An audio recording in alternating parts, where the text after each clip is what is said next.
there's been some discussion about the RNS questions on the exam, and there's been a little bit of regrading, which some of you might have noticed. I think that's probably the best solution we can have now. Basically, everybody got full points for question 5, regardless of what you did. And yeah, I'm sorry we couldn't do anything better than that.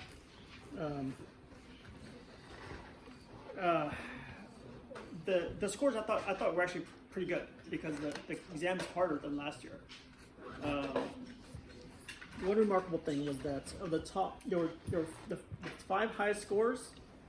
There was 1 man and 4 women. Right now, if you go to where Gabriela and I sit on the 6th floor of Gamma in Silas Lab, where all the bioinformaticists are, it's going to be exactly the opposite, right? It's going to like 80% male.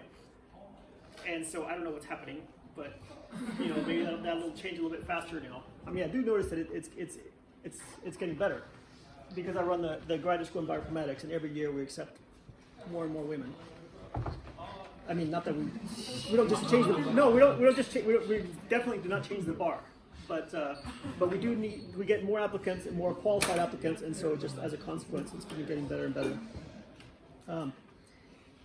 If you want to know if you're one of these top scoring ones, you're welcome to ask, or if you think that you're not being embarrassed, I can just tell everybody. And the other thing is that the Silas Lab Fellows are coming up. You've heard of this, right? So every year, sorry, it's only for the MTLS people. Well, yes, I'm sorry. There's a 10-week paid internships for MTLS students, and so if you're interested in applying for one of these, like with me or with RNA or maybe with Eric, we have several projects that might interest you. I mean, me, I'm more structural, as you might know. We're doing some virus fitting and maybe some protein flexibility. I don't know what. This may be interesting for anyone. I just got a mail that for a summer scholarship that is going to have a deadline this week. We're probably going to open a project for this summer's for a summer scholarship. So if anyone is interested and have ideas or things that you think it might be interesting to do, just give me a tip. And so with the Silas Lab ones, the call, like I have to write up the project on Friday. And so if you think you might be interested, please let me know, and then maybe I can write one up that's interesting to both of us. If I don't hear from anybody, I might just not write up anything, right? So it's be kind of nice to know in the next couple of days. Okay, so if there are no other questions, then let's get started. So today we're going to be talking about homology modeling and threading. And so when I took bioinformatics for the first time as a graduate student, it wasn't clear to me what the difference was between homology modeling and threading. I thought that was the same thing, but it's not the same thing, and we'll get into precisely what the differences are. Where's my? There it is. So so we're going to talk about both homology modeling, what the steps are, and threading, and what the steps are of that. So as far as my own experience, I've never written any threading methods, but I've written homology modeling methods, especially for RNA. I wrote the first one that worked for RNA.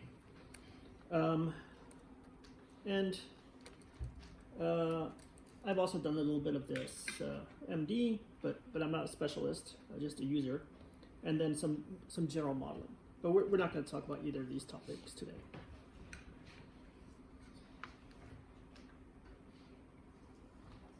I haven't shown you this figure before, have I? Okay. Okay, so what is molecular dynamics? Does anybody just want to tell me what you think it is?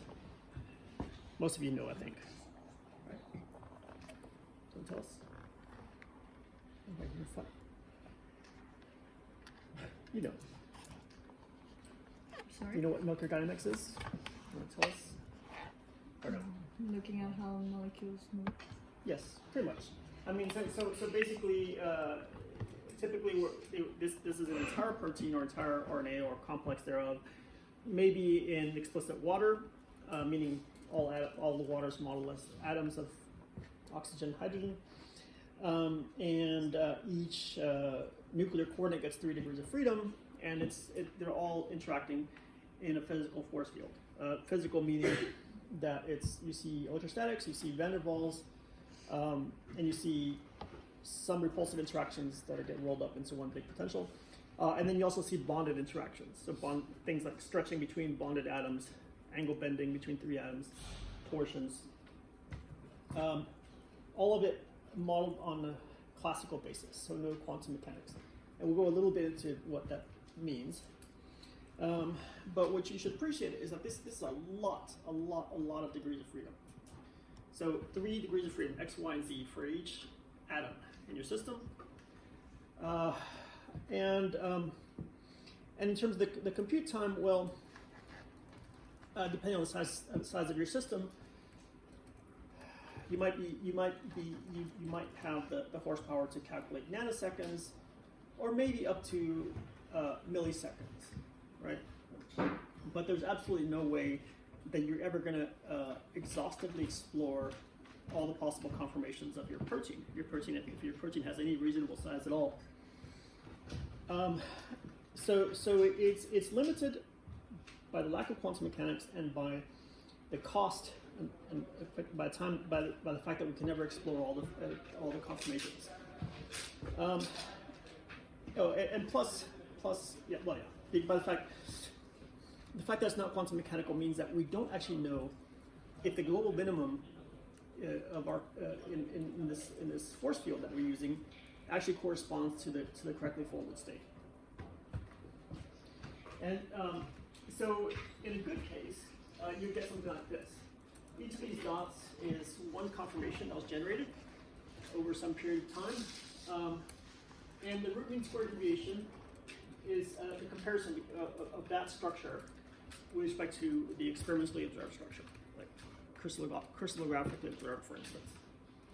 And then, so here, let's say this is like 10 angstroms RMSE, so it's kind of crappy. And then energy is this is the energy that's returned by your molecular dynamics potential.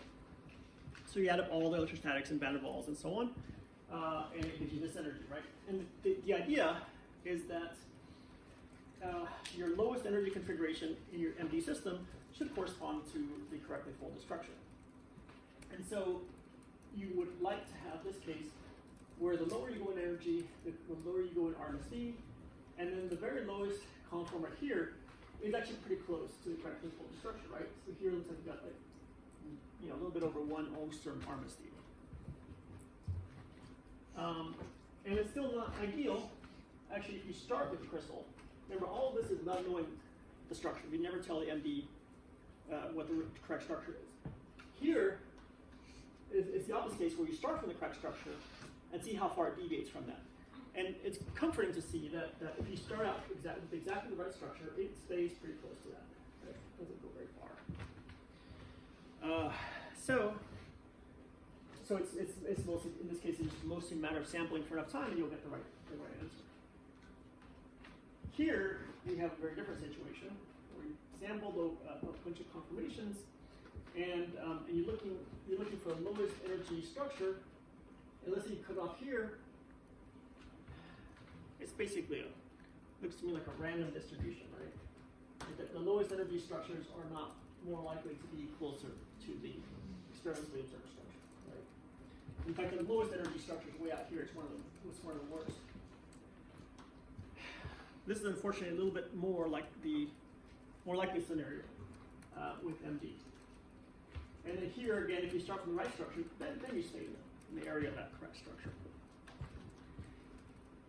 So the point is that if anybody asks you, why don't you just do physics and watch the protein fold? Well, this is why. People would very much like this. There are lots of people actually that dedicate their entire careers to this, and they're still doing it.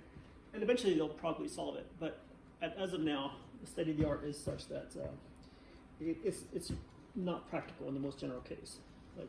Like where it has worked very well is with very tiny proteins that fold incredibly quickly, and they're basically designed to fold fast, right? I mean, they've even used modified amino acids, but that's much unlike the typical case that you would encounter in your research. Okay, so I speak of an MD potential, and so potential means some way evaluating the energy given the XYZ coordinates of all your nuclei. And this would include these non-bonded terms.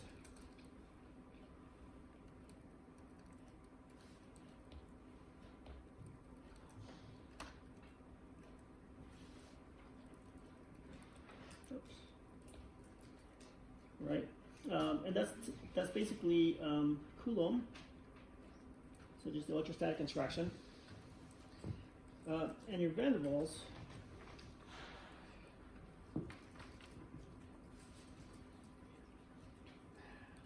now, anybody want to tell me, is van der Waals attractive or repulsive? Who wants to give it a shot?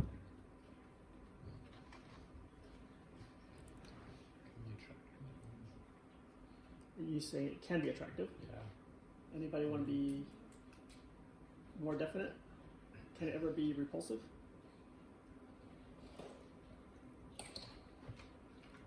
Okay, we'll get into that in a couple of slides, but it's always attractive. If anybody ever tells you, oh, it's the Coulomb and van der Waals interactions in MD, they don't really know what van der Waals is. But anyway, we'll get into that. Really, van der Waals ends up getting rolled up into van der Waals is something you can calculate exactly. But then there are a whole bunch of other interactions that are all repulsive and hard to calculate exactly, so they roll them up into these approximate potentials, of which the most popular is probably Rudder-Jones. Anyway, we'll talk about that more. Anyway, so those are the non-bonding interactions. Then we have bonding interactions, and these are things like bond stretching. So if you can imagine two atoms connected by a spring, this is more or less how MD treats the stretching, changing of length between two bonded atoms. And then there is angle bending, and so that's as if you had an angular spring, and so it's I mean, this spring this has a force of kx, so it's just Hooke's law, and then this angle bending has some force of kappa theta. So it's exactly the same thing except in angle rather than distance. And then you have torsion, right? And so that's rotation around the middle axis when you have four atoms. And that we typically model as a harmonic of some sort, right? And so you can have periodicity of, you have one full period over the 360 degrees, or you can have more periods, right?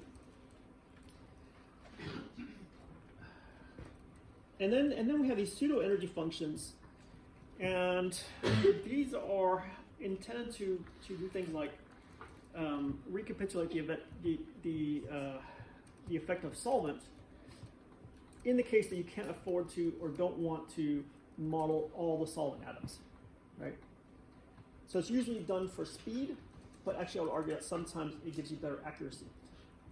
Anyway, so this is basically solvent and also side chain entropy. Like these implicitly roll in they approximate the entropy of side chains that are not packed into the core, but rather exposed to solvent. Okay, and so this gives us a potential energy surface, and we're going to hop around the surface looking for the global minima. And this has a number of challenges because there's so many minima, and because there are barriers separating these minima. And so on. And the way we explore this potential energy surface is, one way is by molecular dynamics, which means that we're just solving the equations of motion. We just want to see that what's the time evolution of the system, and we're hoping that if we wait long enough, we'll eventually fall into the global minimum. And there are games we can play, like increase the temperature for a while and then start to drop it, things like that. But basically, we're talking about time domain, right? Then we can do things like Monte Carlo, or basically two types. Monte Carlo means that we're not really working with time, we're just making random moves, right? So we can just say randomly move one atom a certain distance, and check the new energy. And if the new energy is favorable, then we keep the new conformation.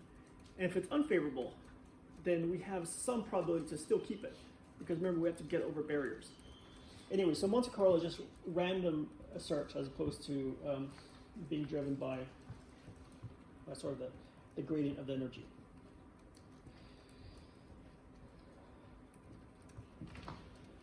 So this is one of the most reproduced graphics in when you talk about protein folding, and it illustrates this idea that that you might, when you don't know the structure of a protein, but you do know the sequence, you might have some unfolded structure that looks like this, and then you can follow a gradient down and find some local minimum.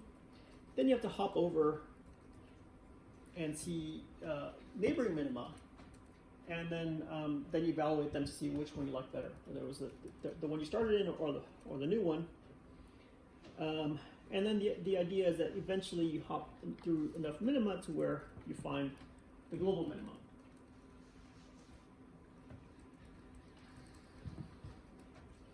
Right? And so we already discussed what are the limitations or challenges of this sort of approach.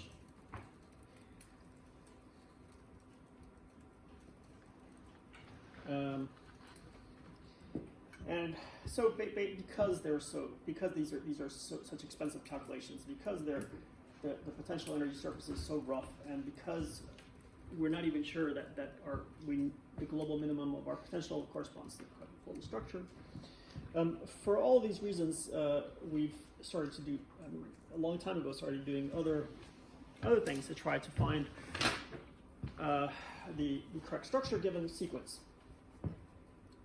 So we have an exponentially growing number of sequences, and we also have a growing number of structures. And they're never going to grow quite as fast, but they're growing pretty fast. And we probably already discovered all the folds that exist. And I'll show you some evidence of that. To the point, and also proteins of particular interest have now been solved multiple times in many cases. So there's a piling up of redundancy. And so the point is that if you've already discovered all the folds, and structural biology is never going to keep up with sequencing, then it makes a lot of sense to try to use nearly correct structures as a template to predict the structure of your sequence. And people throw out these numbers of what chance you have of finding the right structure if you have a given sequence. You have to take these numbers with a grain of salt, because it all depends on what your criterion of success is, right? Anyway, so here's the growth of sequences in UniProt, and so I don't think anybody will protest if I say that looks pretty exponential. Maybe someone will protest about this thing. If I want to tell you what's happening there.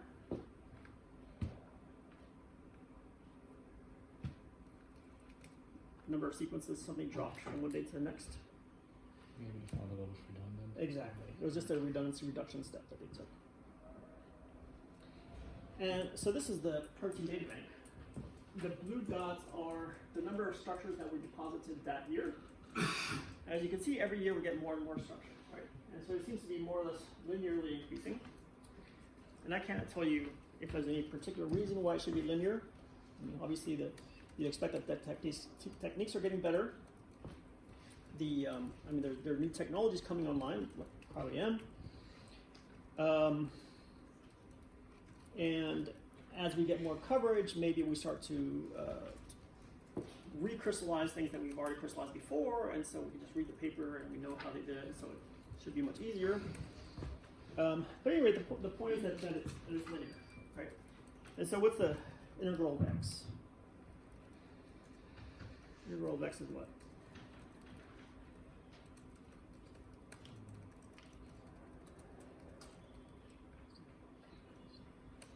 X to the 1 integral is what? X squared, exactly. So basically, it would not be, if you believe that this is linear, it would not be a big surprise that the cumulative number of structures is quadratic. And so this is just my fit, but it looks like a pretty reasonable fit to me. So I'm just going to go with that. The point is that we're getting quite good growth with structures, but not fast enough by any means to keep up with the new sequencing. So here's, I told you earlier that we probably discovered all the folds that were to discover. Here, this blue is number of folds we discovered. And as you can see, just one year just basically stopped. And I argued that certain folds are energetically just better, just given all the constraints that we have, because of chirality, because of the limited alphabet,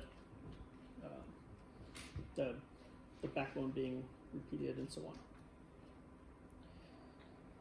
So what's this process of homology modeling? How does it work? So first, you have to detect a template, and so this one step doesn't always go right, and that's why we have threading. But again, we'll get into that in just a second. Once we have a template, then we have to get the alignment, right? So let's say, this is our template, some protein of known structure, and this is our target. We have to align this somehow. And this could be easy if the sequence identity is high. It could be hard if the sequence identity doesn't exist. And in that case, we'll go back to threading. Anyway, we align it somehow. And we're going to have to deal somehow with this issue of insertions and deletions. Right? And the reason this is a bit challenging is because, let's say your target sequence, your target is always the one of unknown structure. Let's say there's an insertion in it, like here or something that doesn't exist in your template. So what are you going to do with that inserted residue? I mean, you could kind of like loop it out like that and then continue. But that's clearly not what's happening in the actual structure. I mean, more likely this beta sheet would just get extended and become a little bit longer, or maybe end up in this loop or something like that. In any case, it's something that's not trivial to deal with. On the other hand, if you have a deletion in your target, then you could just thread most of it and then leave a gap there. And of course, that's not biological either. So maybe you try just shortening the whole secondary structure, shortening the succeeding loop, and so on. The point is that this is actually one of the harder problems to solve. Anyway, so once you've aligned the backbone of your target onto the backbone of your template, then you go through this process of substituting side chains. And so what happens if you have some nicely tightly packed core in here, and then everything is valines and alanines and tiny things like that, then all of a sudden you stick in a tryptophan. What's going to happen here? You try to jam a tryptophan right into a place where there's no space for it. So, sorry, did somebody say the answer? Yeah, so I mean, you got a huge problem with steric clashes, right? So you're trying to insert atoms where there already are atoms, and what you can try to do is try to rotate all the side chains in the neighborhood and see if you can then accommodate this increase in volume. And it turns out there are actually really fast algorithms for doing this, and most of the time they work reasonably well. And that's this refinement. Then you evaluate this fit. So we're going to talk about different ways of figuring out if we got a good structure or not. And you can iterate. Try it, if it didn't work out, try again. And luckily, there are servers that automate this whole process for you, and a lot of them work really, really well, and so you don't have to worry about it. But we want you to think about, like, in terms of as a user, you don't have to worry too much. But in this class, we'd like you to understand what's under the hood.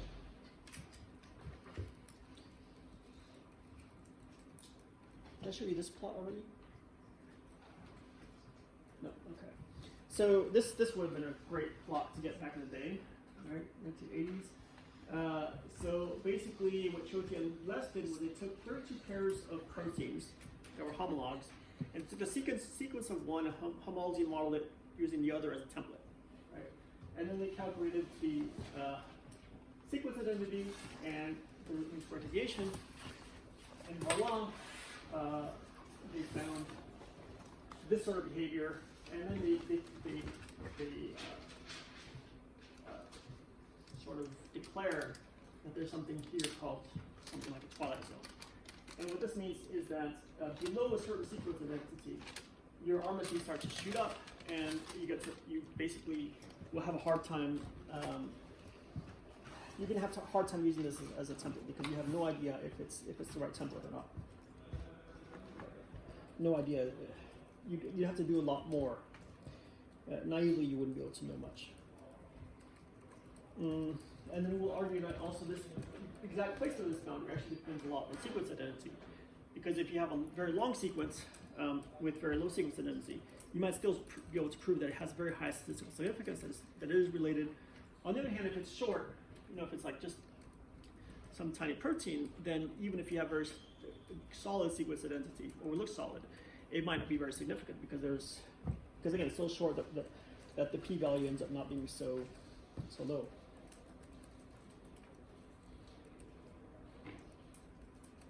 Okay, so this is an update of the same plot, except much later in time by Kirstein. And this illustrates the point of the twilight zone a lot better, right? So here's the twilight zone, sorry. So here you can see that after you get below this 20% line, and yes, if you use this as a template, you might get the right answer. See, this dot got RMSD of less than half an angstrom. But actually, it's actually more likely if you sample from this very thick cloud of points up here, which means that it would just be just not be a good prediction at all.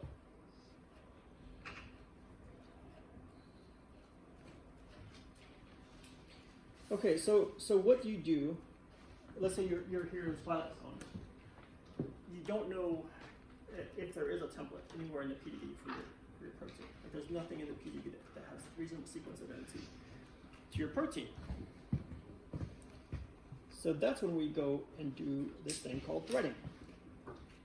And again, I used to think that threading meant like you take your sequence of a structure and you sort of pull it through this fold, and that's your structure. That's kind of what's happening, but that's actually not the goal. The goal of threading is not structure prediction, it's identifying the fold, right? And there are a couple of ways to do it, but I mean, the simplest way, and actually reasonably more effective than you might think, is just to compare the sequence of amino acids to the sequence of physical environments in all your folds. And we'll show how that's actually pretty fast. And then there's a more sophisticated way where you can actually look at the sequence once it's threaded into the fold and see how the residues in your target interact with each other. So here's an example showing how structure can be conserved deep in a twilight zone. Right. So if you look at the sequence alignment here, you see like, oh, here's a leucine that's aligned. Here's an arginine, lysine. Would you say that these proteins are related?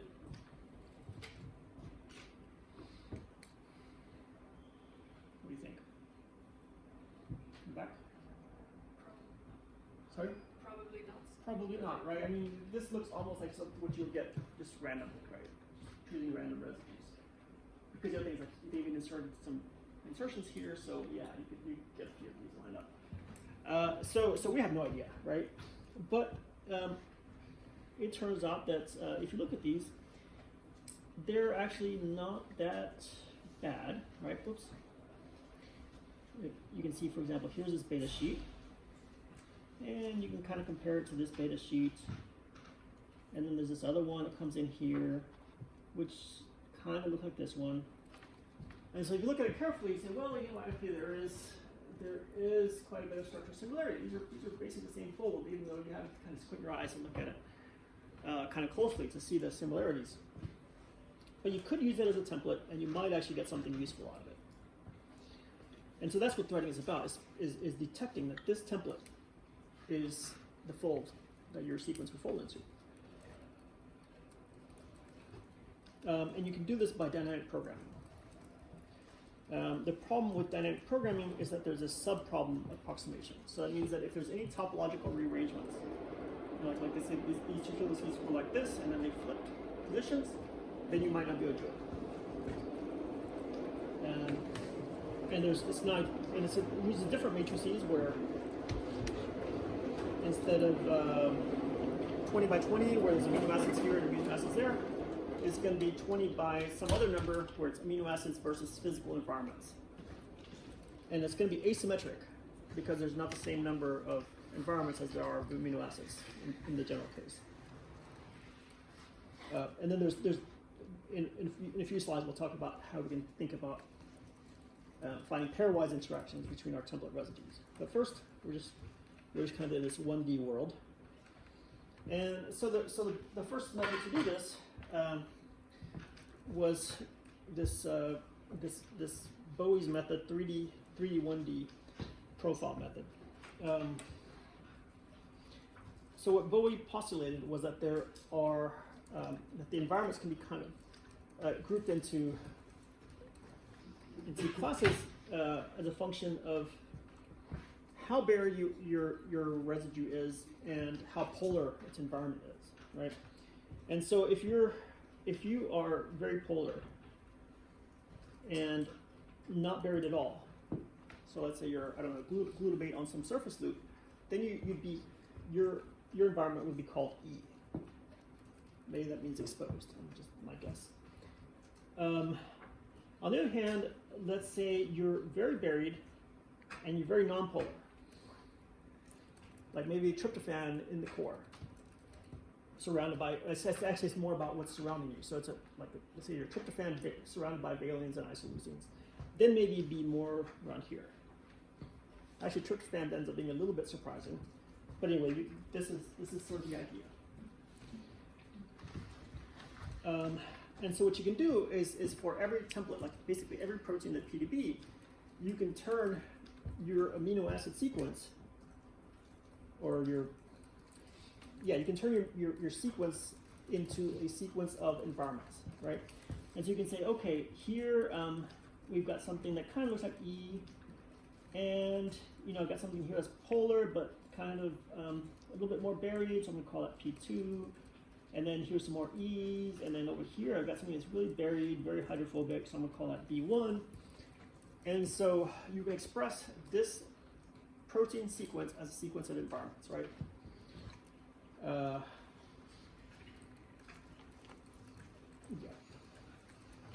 And then we get this substitution matrix, right?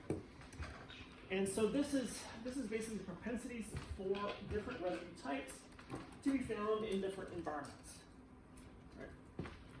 And so we mentioned D, P, and E, and then alpha and beta means, let's say E alpha means I'm exposed in an alpha helix, and E beta is exposed in beta helix, and E is just some, I believe it's a general category including all of these. So you should be able to look at this table and notice things that either make sense to you or maybe surprise you a little bit, but it should make sense upon reflection. So for instance, in the case of tryptophan, where would we not expect tryptophan? Joel? On the surface, right? So let's say non-buried here. So we look up tryptophan and E, and sure enough, those are more or less negative scores. Looks like there is some propensity to be tryptophan exposed if you're in a beta sheet for some reason. But anyway, it's mostly negative.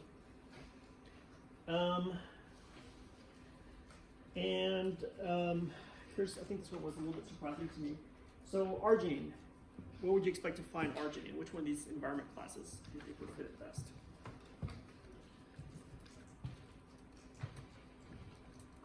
Fine. Back. I remember what arginine is like. Oh, it's positively charged, very long.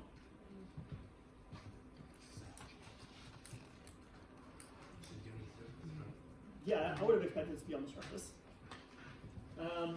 I looked at the table and I was a little bit surprised that the best for arginine is.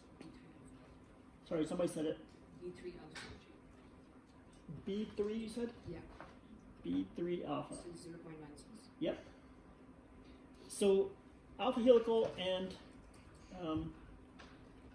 buried, except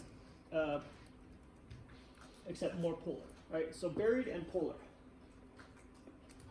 And I guess it kind of makes sense because, in retrospect, because every time I see arginine, like in a simulation, it always wants to be interacting with something. So maybe it's, stabilizing the core, but in a non-hydrophobic way, right? Maybe stapled, interacting with some glutamate, something like that. So at least to me, it kind of makes sense that it could be true. Anyway, you can sort of gaze at this table and have fun. Anybody see anything surprising or unsurprising here that you want to just shout out?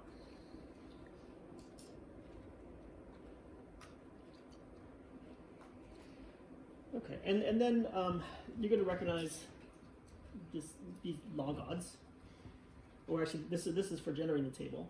So you're comparing the probability of finding amino acid of type I in environment of type J versus the probability of finding amino acid of type I anywhere. And so it's very much like the log odds that we've seen for the substitution matrices. And then this one over here is just your total score. So you're just summing over all these log odd scores. In other words, the table entries, and whatever fold gives you the highest score is the one that corresponds to the template that you're going to end up keeping. And again, the cool thing about this is that you can do it by dynamic programming, right? So you're gonna end up sending a matrix like this, where you have like, I don't know, let's say target sequence, and which can be like amino acids, whatever, and template sequence, where the templates could be environments, E, B, and so on. And then you find some trace through this that tells you how this target gets threaded through this template. Sorry, any questions about this?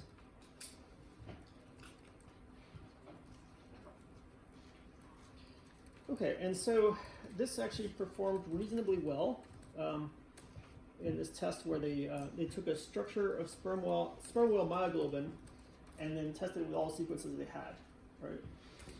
And so it turned out that they saw 3 peaks, and if you don't even have to know what the identity is you can do this pretty in a pretty unbiased fashion. Uncontroversially say that there are 3 sort of peaks here, and it turned out everything that was here was some sort of myoglobin, and everything that was in the middle was some sort of globin, and then everything else was this gigantic peak on the left.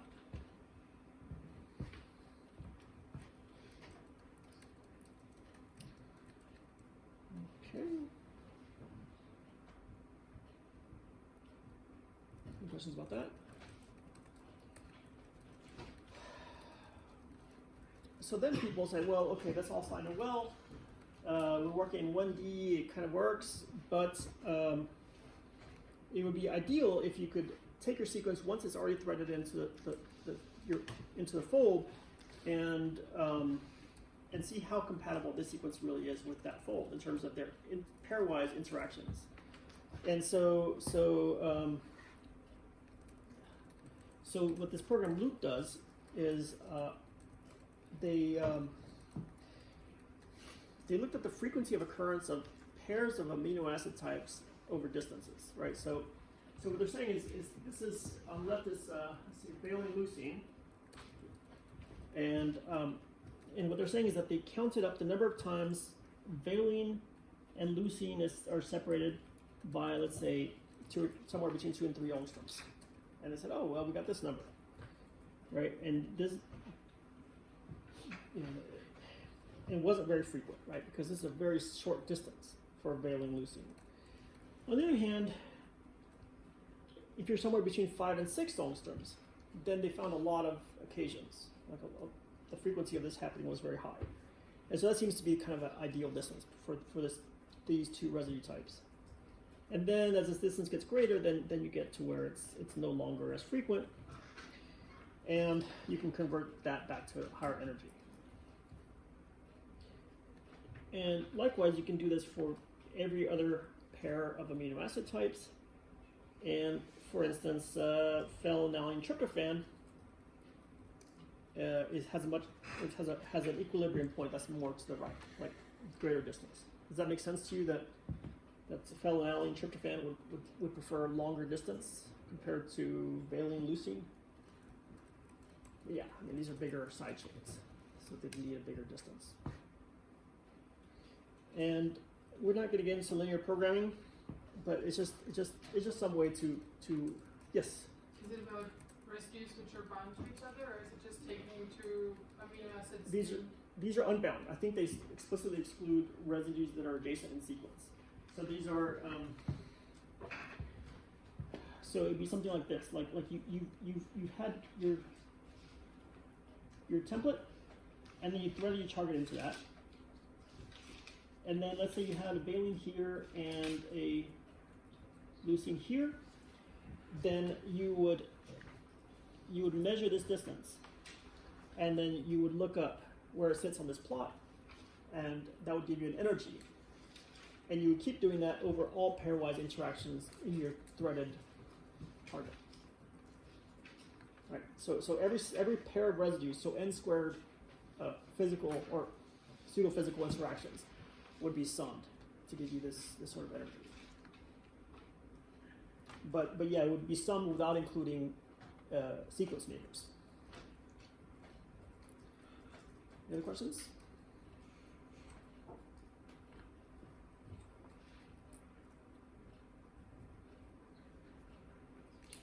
Okay, and then once you do your threading, you have a list of let's say you start with a sequence, and you've got a list of folds ranked by this score, and that you would say, oh, the top ranked fold is probably the correct fold for the sequence. But how would you know? Like, how would you build up confidence? Because maybe it's not the right fold, right?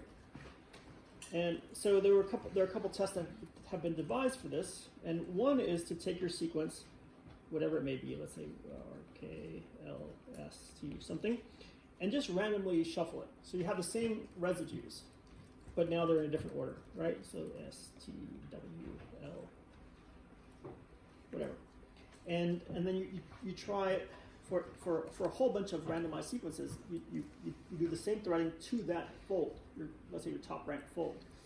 And then you ask the question, for all the scores that I get from these randomized sequences, my sequence, where does it sit?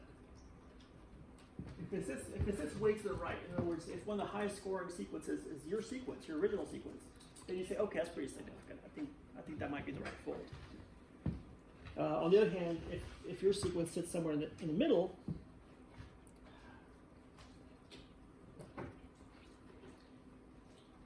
maybe that's just saying that there's something about the residue composition of your protein that it just happens to score well in this fold, right? I mean, maybe you just have a lot of, let's say you just have a lot of hydrophobic residues, and you just picked up the most packed, like spherical protein you could find, right? So it might not be significant. It might be just having to do with the general properties of these amino acids. And so that's intended to get rid of things like that. And then you have another test called the Sipple test, which is kind of the complement of this. And what you do is you take your one sequence, and then you get lots of PDB structures, right? So let's say something looks like a bunch of beta sheets, and then something looks like helical bundle, and these are all length n, or some multiple of n. And what you did was you took your target sequence and you threaded it in here, or you basically changed all the residue types to your sequence, and then you tried threading to all of these proteins, right? And if your chosen template still gives you the highest score, then that's a measure of confidence that you would have in this. On the other hand, if you again have some sort of distribution of scores, and the template you chose gets you a score somewhere in the middle of the distribution, then that's not very significant. It could be just something about these residue types, or this sequence just kind of likes interacting with itself in some way, and not related to the specifics of the template you chose. Okay.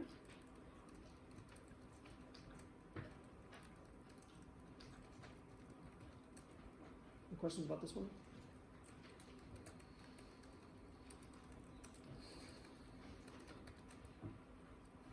So here's some examples of folds that were picked up by different programs. Oops,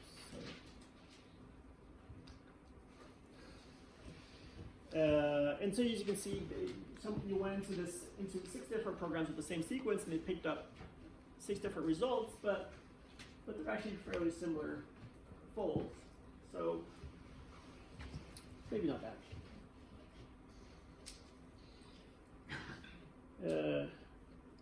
Okay, so are any questions about threading before we get into more details about homology modeling?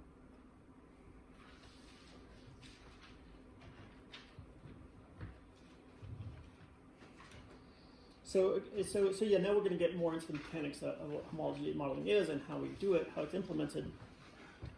And so again, homology modeling is about transferring structural data from some structural homologue onto your target sequence. And it's based on this idea that your sequence has a lot. There's lots of ways to accumulate mutations in your sequence, but very often you're still trying to conserve a certain structure, right? So there's this. People say, very loosely speaking, that structure is more conserved than sequence, and I say that, and I just feel like this phrase is hard to give it any concrete meaning, but the point is that structure, in the sense of secondary structure and how it's arranged with other pieces of secondary structure, tends to be more persistent over time, over evolutionary time. So the first homology model was made out of wire and plastic.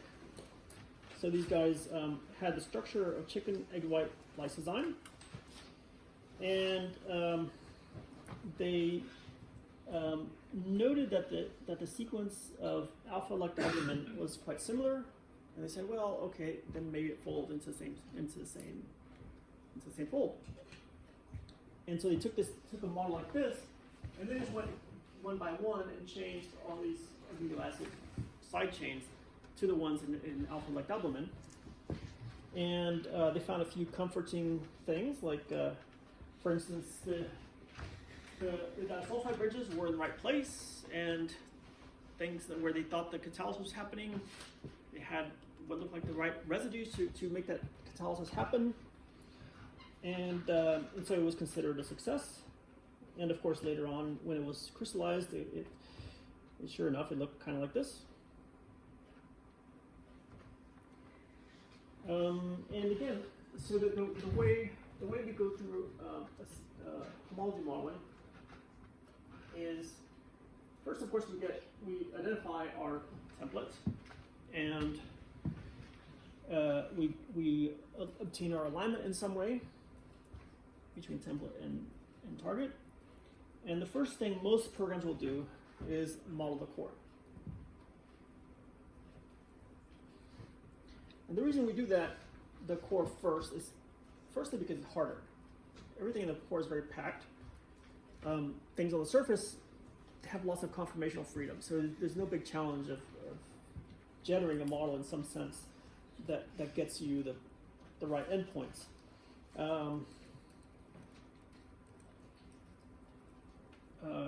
So basically, you model the core, and then you check it.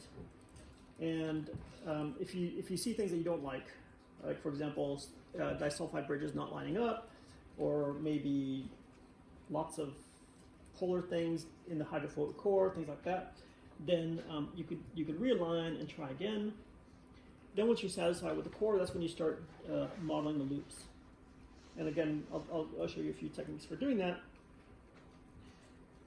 And then you do this inserting your side chains, substituting your side chains for the ones that are in the template, and do some sort of refinement, right? And so that means things that are unfavorable interactions or flat out steric clashes then get annealed in some way, mostly by rotamer search, which we'll talk about. Then finally check, and if everything works, then you're done.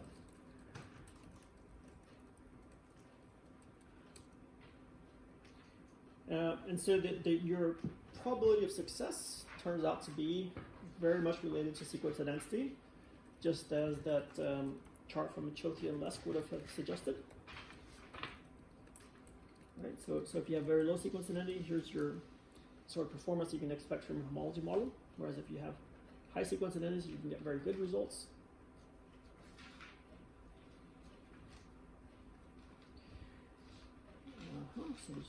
So here's some examples of what you should be looking out for. So if you see, let's see, some arginine, I believe that's what they're trying to say here. There's some, oops, sorry, maybe it's this one. Arginine deeply buried in some hydrophobic core, then maybe that's not so good.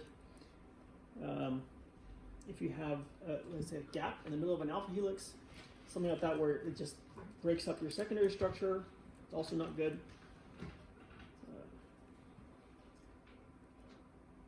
Other questions about this?